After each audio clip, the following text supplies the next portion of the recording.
أصدق الحديث كتاب الله وخير الهدي هدي محمد صلى الله عليه وسلم وخير الأمور عوازمها وشر الأمور محدثاتها وكل محدثة بدعة وكل بدعة ضلالة وكل ضلالة في النار. أعوذ بالله من الشيطان الرجيم. بسم الله الرحمن الرحيم. ومن يبتغ غير الإسلام دينا فلن يقبل منه وهو في الآخرة من الخاسرين. وقال النبي صلى الله عليه وسلم ثلاثة من وجد حلاوة الإيمان إلى آخر الحديث أو كما قال عليه الصلاة والسلام. معزز حاضرین، محترم سامعین اور برادران اسلام، اللہ جل جلالہ و منوالہ نے ہمیں جو بے شمار نعمتیں عطا فرمائی، ان میں سے ایک عظیم نعمت ایمان کی نعمت ہے۔ ایمان کی نعمت کے بنا انسان ساری دنیا کی دولت رہتے ہوئے بھی آخرت میں ناکام ہے۔ یقیناً یہ عارضی زندگی، ٹیمپروری زندگی، جو آخرت کے مقابلے میں صرف 2.5 منٹ کی ہے۔ اللہ تعالیٰ نے قرآن مجید میں ارشاد فرمایا کہ فی یوم کان مقدارہ 50,000 سنہ، کہ قیامت کی زندگی اتنی لمبی ہے کہ جس کا ایک دن 50,000 سال کے برابر ہے۔ ذرا سوچ کر دیکھیں کہ حضرات انبیاء کرام علیہم السلام نے سب سے زیادہ اگر کسی نے زندگی گزاری تو وہ حضرت نوح علیہ السلام۔ ممکن ہو کہ اور بھی پیغمبر ہوں،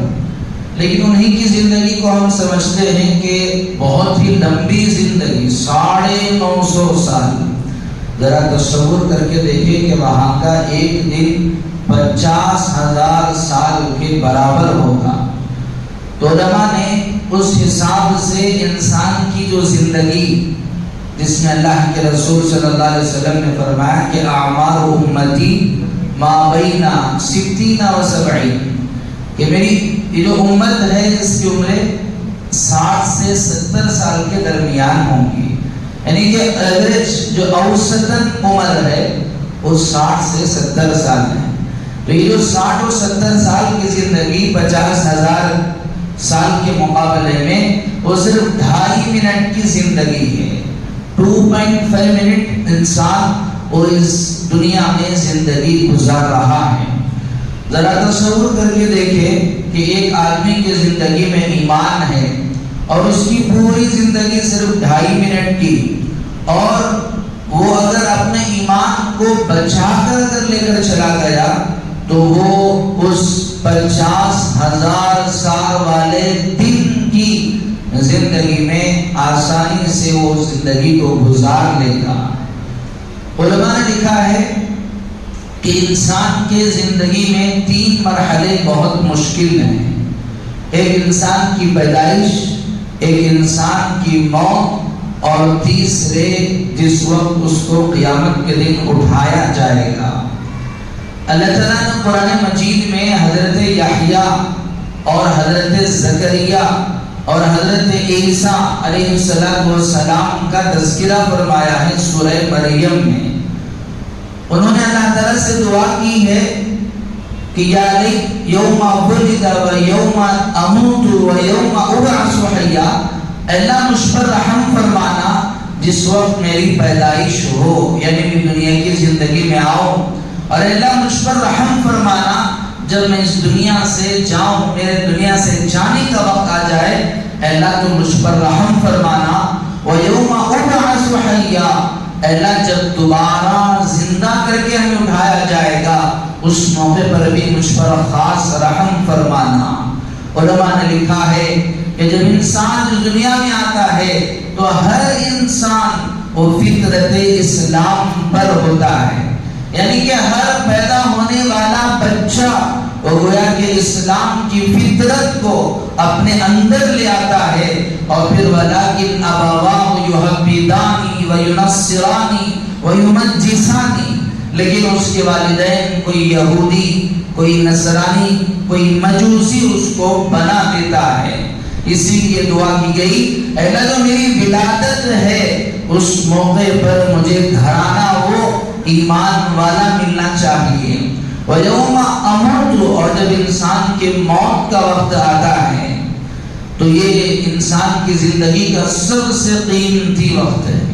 ایک انسان ساری زندگی مسجد میں گزار دیا لیکن اس کا خاتمہ اگر کفر پر ہو رہا ہے تو اس کے لیے سب سے بڑی ناکامی ہے۔ اور یہ ایسا نہیں کہ ہو کر نہیں ہے، تاریخ اسلام میں اگر دیکھا جائے، اسلام کا اگر مطالعہ کیا جائے تو اللہ کے رسول صلی اللہ علیہ وسلم کے زمانے سے لے کر آج تک بہت سارے لوگ ایسے ہیں جنہوں نے اپنے آخری وقت میں اپنے ایمان سے انہوں نے ہاتھ دھو دیا ہے۔ اسی لیے اللہ کے رسول صلی اللہ علیہ وسلم نے دعا سکھلائی، اللہم انی اسألک علم التوحید وعمل الاخلاص وحسن الخاتمہ، اے اللہ میرا خاتمہ ایمان پر فرما۔ ایسے رسول جن کے صدقے میں اللہ نے ساری کائنات کو وجود بخشا، ایسے رسول کو بھی اپنے ایمان کی فکر ہے کہ کہیں میرا خاتمہ ایمان پر نہ ہو، اس کا ڈر ہے۔ تو انسان کی زندگی میں جو ایک سب سے کٹھن وقت جو آتا ہے وہ انسان کی موت کا وقت ہے، اور جو تیسرا جو کٹھن وقت ہے جس وقت اس کو اٹھایا جائے گا۔ حدیث مبارکہ ہے، اللہ کے رسول صلی اللہ علیہ وسلم نے ارشاد فرمایا کہ تموتون کما تحیون ویبعثون کما تموتون، کہ حدیث کے الفاظ کچھ اس طرح کے ہیں کہ تم جس طرح زندگی گزارو گے اسی طرح تمہیں موت آئے گی۔ اگر زندگی بھر تم مال مال کرتے رہے اور تم لوگوں کو دھوکہ دیتے رہے، کلمہ تو پڑھا لیکن صرف زبانی طور پر پڑھا، اور زندگی میں بہت سارے خداؤں کو تم نے بنا رکھا تھا، عزت کو تم نے اپنا خدا بنا لیا تھا، مال کو تم نے اپنا خدا بنا لیا تھا، اور اسی طرح دھوکہ دینے کو تم نے اپنا خدا بنا لیا تھا، تو موت کے وقت بھی وہی آئے گا، اور انسان جیسے مرے گا ایسی ہی حالت میں اٹھایا جائے گا۔ اللہ نہ کرے اگر کوئی انسان گناہ کرتے ہوئے، گناہ کرنے کی حالت میں اگر اس کا انتقال ہو جائے تو کل قیامت کے دن اسی حالت میں اس کو اٹھایا جائے گا۔ ذرا سوچ کر دیکھیں، انسان زندہ رہتے ہوئے بھی اگر کوئی گناہ کا کام کرتا ہے تو سوچتا ہے کہ کوئی مجھے نہ دیکھے، سب سے چھپ کر اور اس کے لیے سارے تدبیریں اپنا کر وہ اس جگہ جا کر اس گناہ کو انجام دیتا ہے۔ اور ذرا تصور کر کے دیکھیں کہ قیامت کا دن ہوگا کہ جس میں حضرت آدم علیہ السلام سے لے کر قیامت تک آنے والی ساری انسانیت ہوگی۔ اس موقع پر اگر ہمیں اللہ نہ کرے کسی بری حالت میں اگر ہمیں اٹھایا جائے تو ان سارے انسانوں کے سامنے ہمیں شرمندگی اٹھانی پڑے گی۔ تو غرض یہ تین وقت انسان کے بڑے قیمتی ہیں، اور اس کے لیے آدمی کو اپنے ایمان کی حفاظت کرنے کی ضرورت ہے۔ آج ہم پیدائشی مسلمان ہیں تو ہمیں ایمان کی قدر کا اندازہ نہیں ہے۔ اگر ایمان کی قدر و اہمیت اگر آج کے اس دور میں بھی اگر معلوم کرنا ہے، ذرا تصور کرے، ذرا ان لوگوں سے جا کر پوچھے کہ جو لوگ جنہوں نے غیر مذہب کو اپنا رکھا تھا اور پھر وہ اسلام میں داخل ہوئے، اسلام میں داخل ہونے کے بعد انہیں ظاہری طور پر کتنے مسائل کا انہیں شکار کرنا پڑ رہا ہے، کتنے حالات کا انہیں سامنا کرنا پڑ رہا ہے۔ ایک آدمی وہ اسلام میں نہیں تھا کہ اور مذہب میں تھا، اسلام میں داخل ہوا، جیسے ہی اسلام میں داخل ہوا اس کے والدین اس سے ناراض ہو گئے، اس کے رشتہ دار اس سے ناراض ہو گئے، اور اس کے والدین اسے گھر سے نکالنے کی دھمکی دینے لگے، اور اس سے مذہب سے وابستہ لوگ اسے دھمکی دینے لگے کہ اگر تو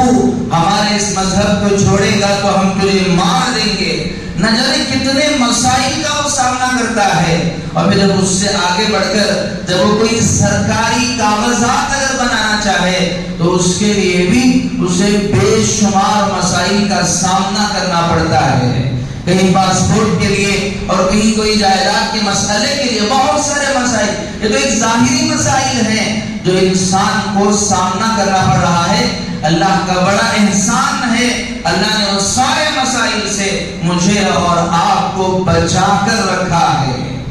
لیکن میری اور آپ کی ذمہ داری ہے کہ وہ مجھے اور آپ کو اس ایمان کو بچا کر لے کر جانا ہے۔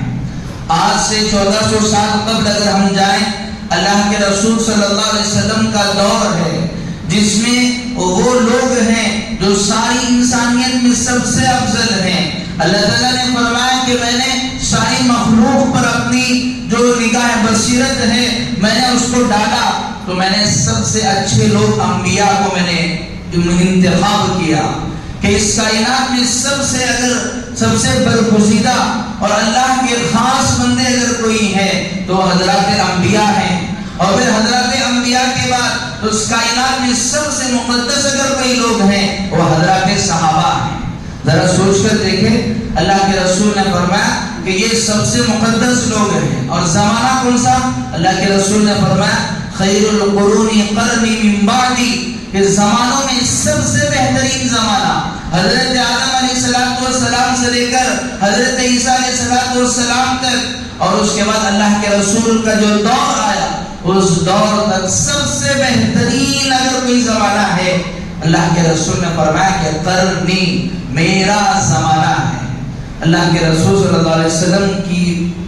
وفات ہوئی، آپ کا وصال ہوا، یہاں اسلام کے انکار کرنے والے پیدا ہو گئے کہ حضرت ابوبکر صدیق رضی اللہ تعالیٰ عنہ نے چند علاقوں کا دورہ کیا کہ جس میں لوگوں نے اسلام کے جو ارکان تھے اس کا انکار کر دیا۔ جس طرح انسان اگر وہ ایک اللہ پر ایمان نہ لائے تو بھی کافر ہے، اسی طرح دین اسلام کے جو ارکان ہیں، نماز ہے، روزہ ہے، زکوٰۃ ہے، حج ہے، اس کا بھی اگر کوئی انکار کرے گا تو وہ بھی کافر ہے، وہ بھی دائرہ اسلام سے خارج ہے۔ اللہ کے رسول کا دور سب سے بہترین دور، اور وہ لوگ جو سب سے بہترین ہیں ان کے دور میں بھی لوگوں نے اپنے اسلام سے ہاتھ دھویا ہے، وہاں زکوٰۃ کے انکار کرنے والے پیدا ہو گئے۔ حضرت صدیق اکبر رضی اللہ تعالیٰ عنہ کھڑے ہوئے اور کھڑے ہو کر اعلان کیا کہ ذرا تصور کرو، اَيَنْقُصُ الدِّينُ وَأَنَا حَيٌّ، یہ کبھی ہو نہیں سکتا کہ میں زندہ رہوں اور دین میں کمی آئے، میں اس کو برداشت نہیں کروں گا۔ وہ لوگ جو اللہ کے رسول صلی اللہ علیہ وسلم کے زمانے میں زکوٰۃ دیتے تھے، مثال کے طور پر زکوٰۃ میں اگر کوئی اونٹ دے رہا تھا اور اونٹ کو نکیل باندھ کر اگر وہ زکوٰۃ دے رہا تھا، اگر اس وقت اگر وہ یہ کہے کہ میں بغیر نکیل کے اونٹ کو زکوٰۃ میں دوں گا تو بھی میں اس کے ساتھ جہاد کروں گا۔ حضرت صدیق اکبر رضی اللہ تعالیٰ عنہ کھڑے ہوئے اور انہوں نے اس فتنے کو ختم کیا کہ کہیں ایسا نہ ہو کہ یہ فتنہ اور زور پکڑ لے۔ تو ذرا تصور کریں، آج سے 1400 سال پہلے ہی یہ سلسلہ چلا آتا رہا ہے کہ اسلام کے انکار کرنے والے ایک تو ہیں ہی، لیکن وہ لوگ جو اسلام میں داخل ہو گئے اور پھر اس سے پھر گئے، جسے مرتد کہا جاتا ہے۔ اور یہ حضرت آدم علیہ السلام سے لے کر بھی یہ سلسلہ چلا آتا رہا ہے۔ حضرت موسیٰ علیہ السلام کے زمانے میں ایک شخص تھا، بلعم بن باعورہ، اللہ تعالیٰ نے قرآن مجید میں اس کا تذکرہ فرمایا ہے اور اس کے اس صفات کا تذکرہ کیا ہے، ان تترکہ یلہث او تترکہ یلہث، کہ بلعام بن باورا ایک بڑا ہی نیک آدمی تھا اور اس کے بارے میں یہ مشہور تھا کہ یہ بہت زیادہ، یہ جب بھی کسی کے لیے دعائیں کرتا تو اس کی دعائیں فوراً قبول ہو جاتی۔ بارش نہیں ہو رہی ہے، لوگ جاتے اس سے دعا کی درخواست کرواتے اور وہ دعا کرتا، آسمانوں سے بارشیں نازل ہو جاتی اور کئی طرح کے مسائل میں لوگ اس سے رجوع کرتے۔ لیکن ایک وقت وہ آیا کہ حضرت موسیٰ علیہ السلام کے معتذرین اور آپ کے دشمن اور دشمنان اسلام اس وقت کے بلعام بن باورا کے پاس گئے اور جا کر انہوں نے اس کو لالچ دی کہ ہم تجھے بہت ساری چیزیں دیں گے، اور اس کو لالچ دے کر اس سے انبیاء کے خلاف بد دعا کرنے کے لیے اس پر آمادہ کر دیا۔ اور وہ بلعام بن باورا اس نے سوچا کہ جب میں ہر چیز کے لیے دعا کرتا ہوں تو میری دعا قبول ہوتی ہے، تو اس کے لیے بھی میری دعا قبول ہوگی۔ اس نے حضرت موسیٰ علیہ السلام کے خلاف دعا کی، اللہ تعالیٰ نے اس کی زبان کو باہر نکال دیا۔ اللہ تعالیٰ نے قرآن مجید میں اس کا تذکرہ فرمایا ہے، اس کی زبان ایسے لٹکنے لگی جیسے کتا جب ہانپتا ہے تو اس کی زبان وہ باہر نظر آتی ہے، اس طرح اس کی زبان آنے لگی۔ اور پھر اس کا خاتمہ بھی ایمان کے بغیر ہوا۔ برسیسہ کا واقعہ ہے، اور نہ جانے اس امت میں بھی بے شمار لوگ ایسے پیدا ہوئے کہ جنہوں نے اسلام کو اپنا کر وہ اسلام سے پھر گئے۔ غرض میرے عزیزوں، مجھے بتانا یہ ہے کہ اسلام کی اہمیت آج ہمارے یہاں اس لیے نہیں کہ ہم نے اسلام کو اپنانے کے لیے کوئی قربانی نہیں دی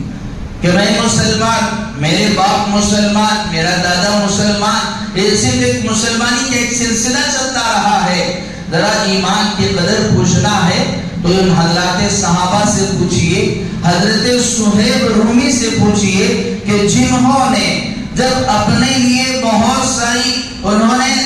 سارے ذرائع اور اسباب اپنا لیے تھے،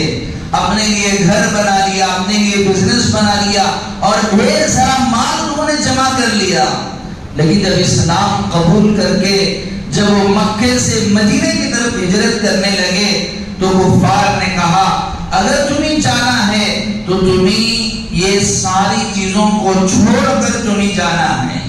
حضرت صہیب رومی رضی اللہ تعالیٰ عنہ نے اپنی زندگی کی ساری وہ کمائی اور ساری محنت کو مکہ مکرمہ میں چھوڑ کر اللہ کے رسول صلی اللہ علیہ وسلم کی خدمت میں چلے گئے۔ اور ایمان کے اگر قدر پوچھنا ہے تو حضرت بلال حبشی رضی اللہ تعالیٰ عنہ سے پوچھنا ہے کہ جن کو مکے کی اس ریتیلی اور بالکل جس میں سخت دھوپ ہوتی ہے ایسی کڑک زمین پر انہیں گھسیٹا جاتا، آج سے 1400 سال بعد بھی آج جو لوگ عمرہ یا حج کے سفر کے لیے جاتے ہیں، ہم لوگ دیکھتے ہیں کہ جب دن کا وقت ہوتا ہے، جب ہم راستے میں جاتے ہیں تو بالکل سناٹا ہوتا ہے، کوئی آدمی باہر نظر نہیں آتا، کیونکہ دھوپ کی شدت اور دھوپ کی گرمی اتنی زیادہ سخت ہوتی ہے کہ وہاں پر تو ٹو ویلر بھی نہیں چلائی جاتی۔ خطرہ اس بات کا ہے کہ کہیں اس کی وجہ سے وہ کوئی حادثہ نہ ہو جائے اور اس سخت گرمی اور دھوپ کی وجہ سے وہ کسی اور بیماری کا شکار نہ ہو جائے۔ اتنی سخت گرمی ہوتی ہے کہ آج سے 1400 سال بعد بھی آج ہم جاتے ہیں اور وہاں دیکھتے ہیں کوئی مکان وہ بغیر اسی کے ہوتا نہیں ہے۔ ذرا تصور کر کے دیکھیں کہ اس وقت حضرت بلال حبشی رضی اللہ تعالیٰ عنہ کا کیا عالم ہوگا۔ حضرت خباب بن ارد رضی اللہ تعالیٰ عنہ جس موقع پر آپ کا انتقال ہوا، آپ کو غسل دیا جانے لگا، جب پیٹ کو دیکھا گیا تو اس پیٹ میں اور جب غسل دیا جا رہا تھا تو گوشت بالکل نہیں ہے، بالکل جسم اور ہڈیوں کا ڈھانچہ بنا ہوا ہے، اور اتنی تکلیف انہیں کفار کی طرف سے دی جاتی تھی۔ میرے عزیزوں، ذرا ہم ابھی ہمارے اس دور کو دیکھیں اور ذرا تصور کریں، آج کے دور کو اس دور سے موازنہ کریں اور ذرا تصور کر کے دیکھیں کہ ایمان کے لیے ان حضرات صحابہ نے کتنی قیمتیں چکائی، لیکن اس کے بالمقابل آج ہم دیکھ رہے ہیں کہ روزانہ، پہلے تو ہفتے میں ایک دفعہ یا مہینے میں ایک دفعہ ہمیں خبر سننے کو ملتی، لیکن آج روزانہ اگر اخبار اٹھا رہے ہیں تو روزانہ ایک نیا خبر ضرور ہوتی ہے کہ فلاں لڑکی نے اسلام کو چھوڑ کر وہ غیر اسلام کو اپنا لیا ہے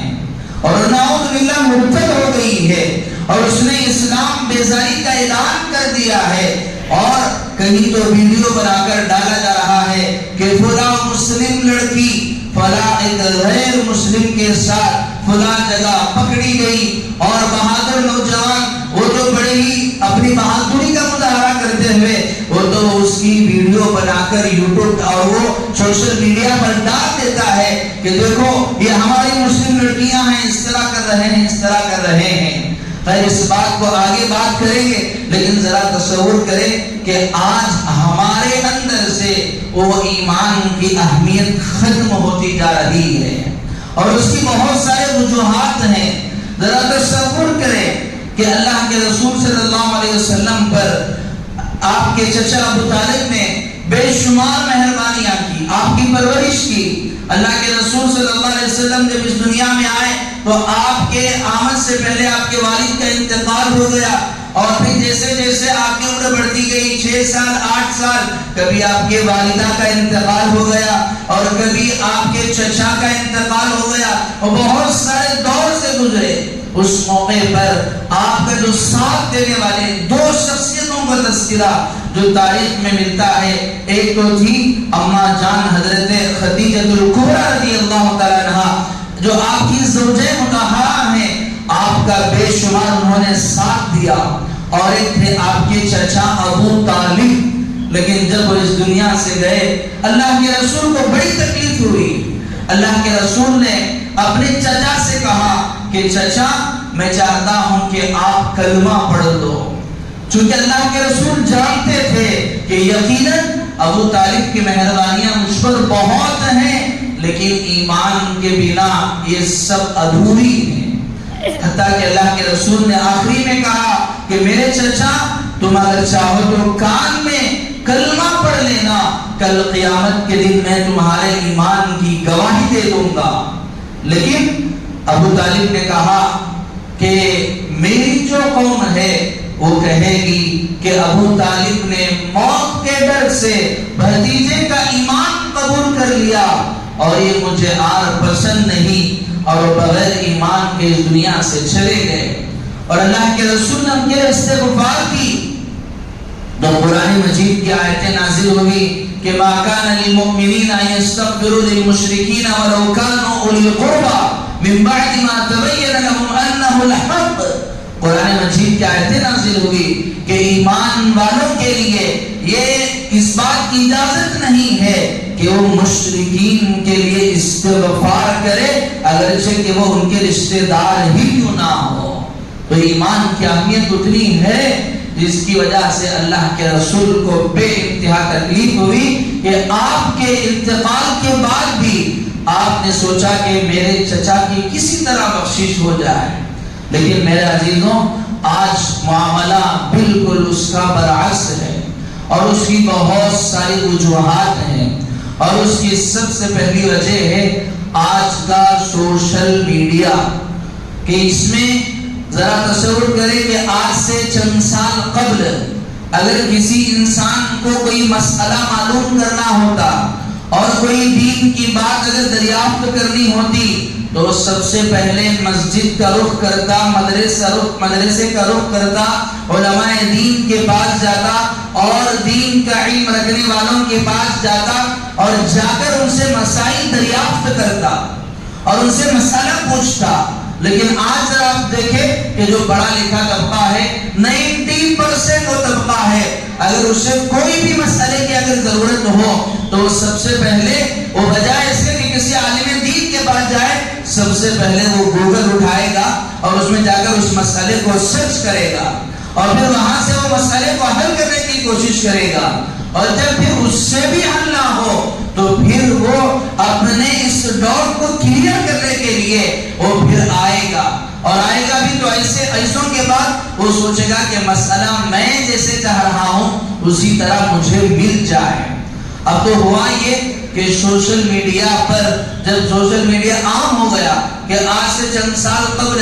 ظاہر سی بات ہے کہ ایک اینڈرائڈ فون اور ایک ایسا فون جس میں انسان ساری چیزیں آسانی سے اسے دستیاب ہو سکے وہ ہر ایک کے پاس تو تھا نہیں، اور جو انٹرنیٹ ہے وہ بھی اتنا سستا تھا نہیں اور اتنی اس کو عادت تھی نہیں کہ بڑی مشکل سے سارے مہینے میں 1 GB یا 2 GB یا 4 GB میں جس کا گزارا ہو جاتا، آج تو اس کے لیے 2 GB 2.5 GB کم پڑ رہی ہے، چونکہ اس کو تو ایک عادت دلا دی گئی انٹرنیٹ کی، تو اب وہ یہ سوچتا ہے کہ میں سارے مسائل کا حل میں اسے کر سکتا ہوں۔ اب دشمنان اسلام نے اس کی ترکیب نکالی، اور انہوں نے جو مستشرقین ہیں کہ جنہوں نے اسلام کی کتابیں پڑھی اور جنہوں نے قرآن کو پڑھا اور قرآن کی تفسیر کو پڑھا اور جنہوں نے حدیث کو پڑھا اور اس کی تشریحات کو پڑھی، اور پڑھنے کے بعد اسی سے اسلام کے خلاف انہوں نے مواد تلاش کیا اور اسی سے انہوں نے اسلام پر اعتراضات شروع کیے، اور اس میں بہت سارے لوگ ہیں، ایک یہودی بھی ہیں اور اس میں بہت سارے وہ احباب بھی ہیں جو ایکس مسلم ہیں کہ جو اسلام سے ہاتھ دھو بیٹھے ہیں، اس میں بہت سارے احباب وہ ہیں کہ جو اس میں شامل ہیں، اور پھر وہ لوگوں کے سامنے ایک ڈیبیٹ کی شکل میں انہوں نے اعتراضات شروع کر دیے کہ اسلام میں فلاں چیز ہے، اسلام میں فلاں چیز ہے، اسلام میں عورتوں پر ظلم ہے، اسلام میں پابندیاں ہیں، فلاں ہیں، فلاں کا حق مارا جاتا ہے، طرح طرح کے اعتراضات انہوں نے اسلام پر کرنا شروع کر دیے۔ اب چونکہ لوگوں کو عادت ہو گئی ہر چیز کو جو حاصل کرنا ہے وہ انٹرنیٹ کے ذریعے، سوشل میڈیا کے ذریعے سے، اب پھر انہوں نے اس کو پڑھنا شروع کیا، دیکھنا شروع کیا، تو پھر اس کے ذریعے سے ان کے ذہنوں میں بھی اسلام کے خلاف بیجا اعتراضات شروع ہو گئے، اور اسلام کے خلاف وہ بھی اعتراضات کرنے لگے اور اسلام بیزاری کا انہوں نے اظہار کر دیا۔ اور یہ صرف ہمارے اس ملک کے حد تک نہیں، ابھی چند سال قبل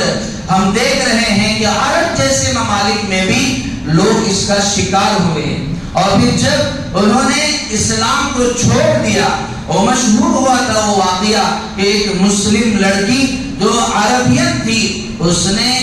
وہ اسلام کو چھوڑ کر مرتد ہوئی، اور اس کے بعد انہوں نے بے شمار اعتراضات اسلام پر کیے اور کئی ممالک میں گئی، اور پھر جا کر اس کو آخر میں کینیڈا میں لوگوں نے اس کو شہریت دی، اور پھر اس کے بعد انہوں نے اس کو اسپانسر کیا، اور پھر اسلام کے خلاف ایک بہت بڑا محاذ تیار کر دی۔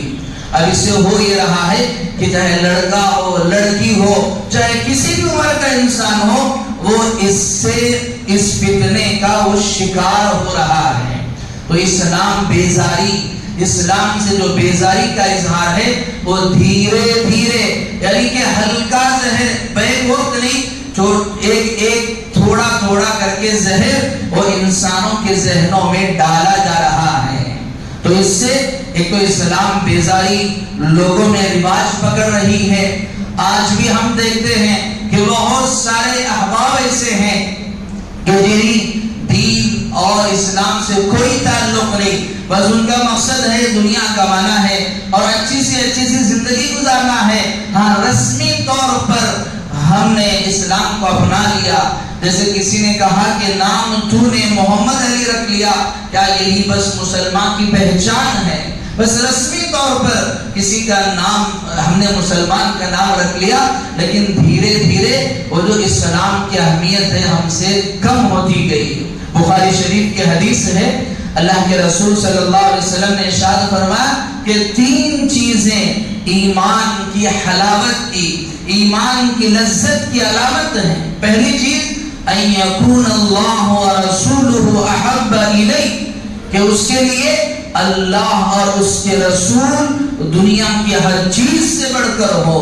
اس کے لیے اللہ کے سامنے جھکنا سب سے افضل ہو. کسی سیاست کے لیے کسی غیر کے مندر میں جا کر جھکنا اس کا مقصد نہ ہو, اور کسی سیکولرزم کے ایک جھوٹے پروپیگنڈے کے تحت اس کو غیروں کو خوش کرنے کے لیے کوئی شرک کا کام کرنا اس کو پسند نہ ہو, تو اس کو ایمان کی حلاوت ملے گی. ان یکون اللہ, کہ اللہ تعالیٰ کی محبت اسے دنیا کی ہر چیز سے بڑھ کر ہو. اور دوسرا وَرَسُولُهُ, اللہ کے رسول کی محبت اسے دنیا کی ہر چیز سے بڑھ کر ہو. ایک اور چیز اللہ کے رسول نے ارشاد فرمایا کہ اس کے لیے ایمان سے ہٹ جانا اتنا ناپسند ہو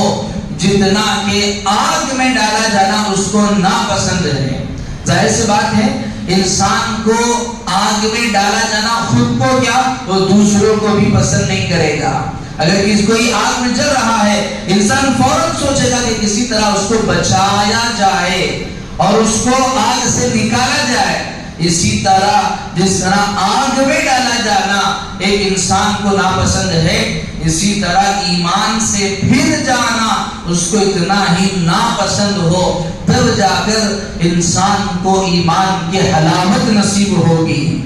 حضرت امام غزالی رحمت اللہ علیہ جو بہت بڑے فلسفی گزرے ہیں, آج کے قریب کے دور میں ہمارے ہندوستان کے بزرگ حضرت شاہ ولی اللہ محدث دہلوی رحمت اللہ علیہ, یہ بھی ایک بہت بڑے فلسفی گزرے ہیں کہ جن کی کتابیں حجت اللہ البالغہ جو لکھی گئی ہیں, اس کا پڑھنا بھی ہر ایک کے لیے آسان نہیں ہے. اسی طرح حضرت امام غزالی رحمت اللہ علیہ جو بہت بڑے فلسفی گزرے ہیں, حضرت نے اپنی کتابوں میں اسلام پر جو بے شمار اعتراضات ہوئے ہیں اس کے جوابات دیے ہیں. اس میں حضرت نے بہت ساری وجوہات لکھی ہیں. اس سے پہلے ایک دفعہ ایک کافر نے, ایک شخص نے حضرت سے ایک سوال کیا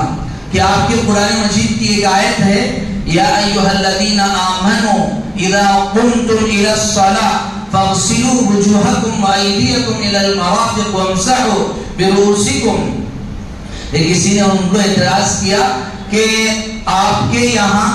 جو اسلام میں ایک عبادت ہے نماز, نماز کے لیے وضو کا اللہ نے حکم دیا, اور نماز میں تو حکم یہ ہے کہ یا ایھا الذین آمنوا اذا قمتم الی الصلاۃ فاغسلوا وجوہکم. قرآن مجید کی جو آیت میں وضو کا حکم دیا گیا ہے اس میں جو ابتدا کی گئی ہے کہ ایمان والو جب نماز کے لیے آؤ تو فاغسلوا وجوہکم, اپنے چہروں کو دھو, وایدیکم, اور اپنے ہاتھوں کو دھو, وارجلکم الی الکعبین, اور اپنے پیروں کو دھو, وامسحوا برؤوسکم, اور اپنے سروں کا مسح کرو. انہوں نے اعتراض یہ کیا کہ آپ کے یہاں قرآن میں تو حکم ہے کہ چہرے سے وضو کو شروع کیا جائے, لیکن تم لوگ تو وہ ہاتھ دھونے سے وضو کو شروع کرتے ہو. تو حضرت سے جب اعتراض کیا گیا تو حضرت نے اس کا بڑا ہی بہترین جواب دیا کہ دیکھو اسلام میں نماز ایک مقدس عبادت ہے, اور اس مقدس عبادت کے لیے الوضوء مفتاح الصلاۃ, وضو نماز کی کنجی ہے. چونکہ نماز مقدس عبادت ہے اس کے لیے وضو ایک مقدس چیز ہے, وضو بھی ایک مقدس عبادت ہے. اور جب نماز ایک مقدس عبادت ہے تو اس مقدس عبادت کے لیے جو وضو کیا جا رہا ہے تو اس میں سب سے پہلے ہاتھ دھونے کا حکم اس لیے دیا گیا کہ چونکہ مقدس عبادت ہے, مقدس عبادت کے لیے پانی کا پاک ہونا شرط ہے, اس لیے ہمارے یہاں سب سے پہلے ہاتھ دھویا جاتا ہے. چونکہ پانی کے پاک ہونے اور ناپاک ہونے کا معیار 3 چیزیں ہیں, ایک ہے رنگ ہے, ایک ہے بو, اور ایک ہے مزہ. ایک ہے پانی کا کلر, اور ایک ہے پانی کی بو, پانی کی خوشبو, اور پھر اس کے علاوہ ہے پانی کا مزہ. تو سب سے پہلے ہم ہاتھ دھو کر پانی کے رنگ کو دیکھتے ہیں کہ کہیں پانی کا رنگ وہ کہیں دوسرا تو نہیں ہے, اور پھر اس کے بعد انسان کلی کرتا ہے کہ اس میں دیکھتا ہے کہ پانی کا مزہ اسے چیک کیا جاتا ہے, اور پھر جب ناک میں پانی ڈالتا ہے تو پانی کی خوشبو سونگھتا ہے. چونکہ یہ 3 چیزیں پانی کے پاک ہونے اور ناپاک ہونے کے لیے معیار ہیں کہ اگر پانی کا بو اور رنگ بالکل بدل گیا, جس جیسے گندا پانی ہوتا ہے تو پھر انسان اس سے وضو نہیں کر سکتا. ایک پانی وہ ہے کہ جس کا رنگ تو بالکل پانی کی طرح ہے لیکن مائع مستعمل ہے تو پھر اس سے وضو ہو نہیں سکتا.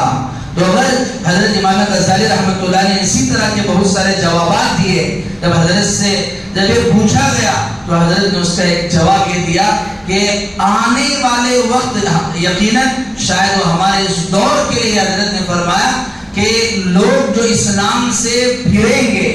اور جو لوگ ان کو اسلام سے ہٹائیں گے یہ کہہ کر ہٹائیں گے کہ اسلام میں قیودات ہیں، اسلام میں قید و بند ہے، اسلام میں پابندی ہے، اس لیے لوگ اسلام سے پھرتے چلے جائیں گے. میرے عزیزوں، تو اسلام اور ایمان کی اہمیت ہماری زندگی میں دنیا کی ہر چیز سے بڑھ کر ہونا ہے. اللہ تعالیٰ نے قرآن مجید میں سورہ تغابن میں ارشاد فرمایا، سورہ تحریم میں، یا ایھا الذین آمنوا قوا انفسکم واہلیکم نارا وقودها الناس والحجارہ، اے ایمان والو اپنے آپ کو بھی آگ سے بچاؤ اور اپنے گھر والوں کو بھی آگ سے بچاؤ، اور جس کا ایندھن اور لکڑی پتھر اور انسان ہوں گے. یعنی کہ سب سے پہلے تو انسان کو خود کو بھی صحیح راستے پہ چلنا ہے، اور وقوا انفسکم، اور اپنے گھر والوں کو، اپنے اہل و عیال کو بھی سیدھے راستے پر چلانا ہے. یعنی کہ ایسے راستے پر چلانا ہے جو راستہ جہنم کی طرف نہ جاتا ہو، جنت کی طرف جاتا ہو. تو یہ میری اور آپ کے ہر ایک کی ذمہ داری ہے. آج ہم دیکھ رہے ہیں کہ ہماری مسلم لڑکیاں وہ بے تحاشا وہ اسلام سے ہاتھ دھو رہی ہیں،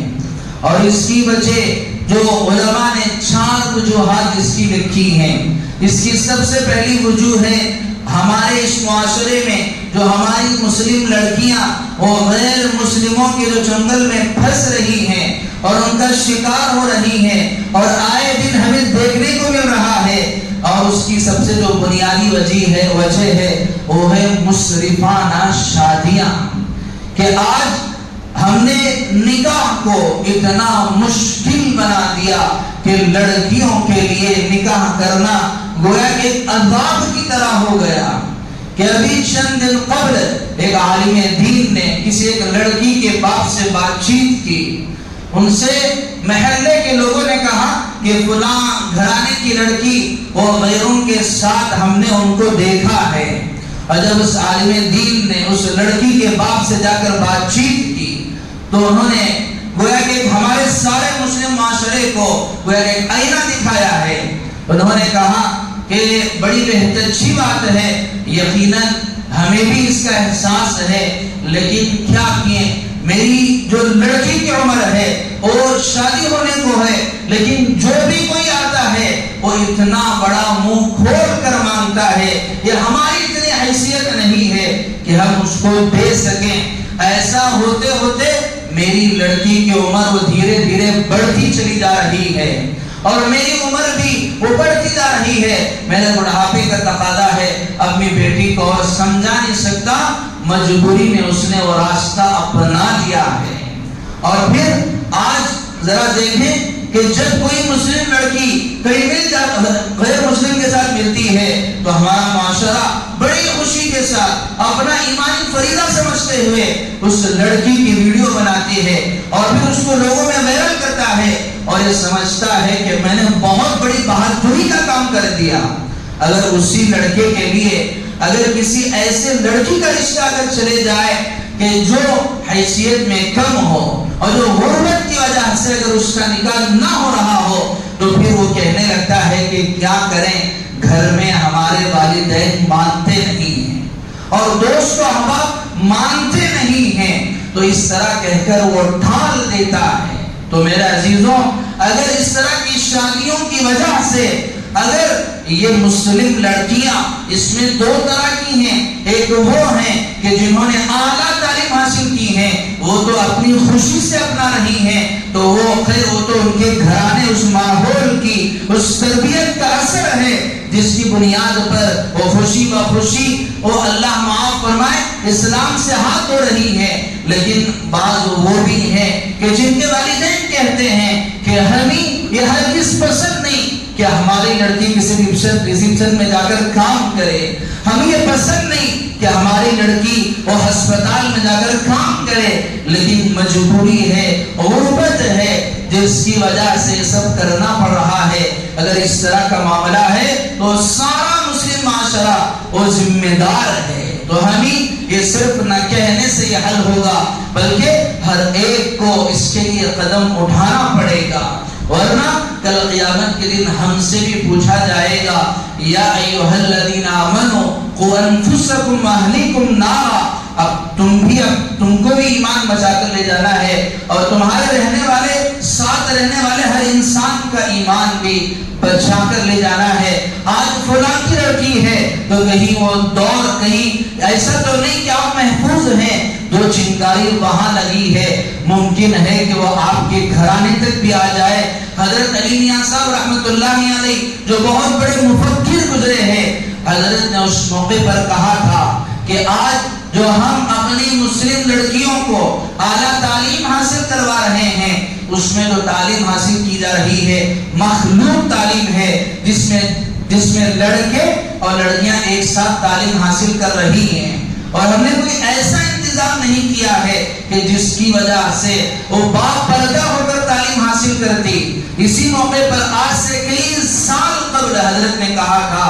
اگر کوئی شخص مسجد کی تعمیر کے لیے پیسہ لگا رہا ہے، اور ایک شخص اگر کسی اسلامک اسکول کی تعمیر کے لیے اگر پیسہ لگا رہا ہے، تو یقین جانیے اللہ اتنا ہی ثواب اس کو دیں گے جتنا ثواب ایک مسجد کی تعمیر کرنے پر دیتے ہیں۔ انہوں نے کہا تھا، اگر تم کروڑوں روپے خرچ کر کے اگر مسجد بنوا رہے ہو تو تم ذرا تصور کرو، تمہارے 1 کروڑ خرچ کرنے پر اگر 50 نمازی آ رہے تھے، اور 4 کروڑ کی تم نے مسجد بنائی تو بھی 50 ہی مصلی آ رہے ہیں، تو پھر اس کا فائدہ کیا ہو گیا؟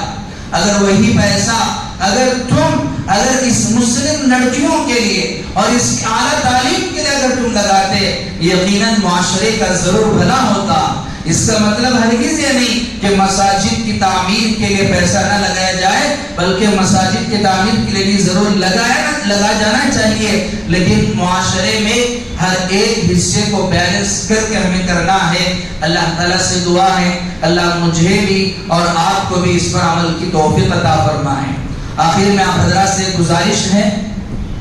جیسا کہ آپ حضرات کے ذہنوں میں ہوگا، آج سے 2 دن جمعہ قبل بھی وقف ترمیمی بل کے متعلق آپ کے سامنے عرض کیا گیا تھا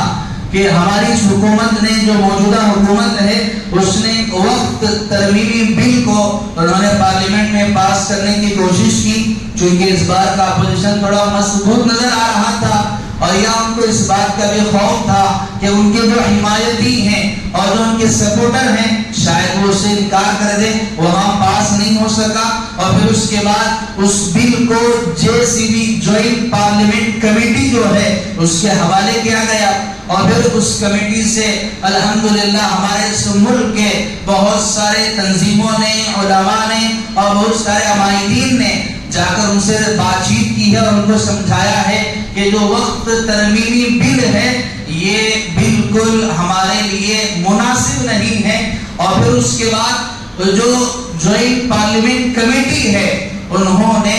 عام لوگوں سے رائے مانگی ہے، اور اس کی جو تاریخ ہے 13 ستمبر تک آخری تاریخ ہے، جس میں ہم میں سے ہر ایک کو اس کمیٹی کو رائے بھیجنا ہے، اور ہے یہ کہ وقف جو ایک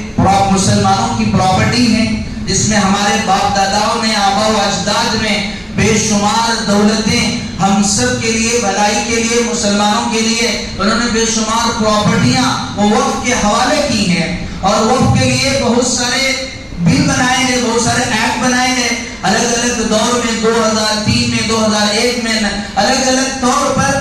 جو بھی بل بنائے گئے اس سے وقف کا تحفظ بڑھتا گیا، لیکن اس بار کی جو بل لائی جا رہی ہے یہ در حقیقت یہ وقف سے مسلمانوں کا جو اختیار وقف پر ہے تقریباً اس کو ختم کرنے کے لیے بل لایا جا رہا ہے، اور اس میں انہوں نے تقریباً بہت ساری چیزیں شامل کی ہیں۔ آپ اگر ویب سائٹ اگر کھولیں گے تو آپ بھی پڑھ سکتے ہیں، اور اردو میں ہر لینگویج میں موجود ہیں۔ اس کا نقصان بالخصوص مسلمانوں کو بہت زیادہ ہوگا، اور نہ جانے وہ آگے چل کر کتنے مساجد اور کتنے قبرستان وہ اس قانون کے تحت اپنے انڈر لے لے اور پھر اس کو مسمار کر دے، ہم کہہ نہیں سکتے۔ تو اس کے لیے آل انڈیا مسلم پریس لا بورڈ کی طرف سے بھی اور بہت سارے تنظیموں کی طرف سے بھی ایک ڈرافٹ تیار کیا گیا ہے، جس میں لکھا گیا ہے کہ یہ بل ہمیں منظور نہیں ہے، اور اس کے تقریباً 24 یا 40 حصے ہیں، اس میں سے کوئی حصہ ہمیں منظور نہیں۔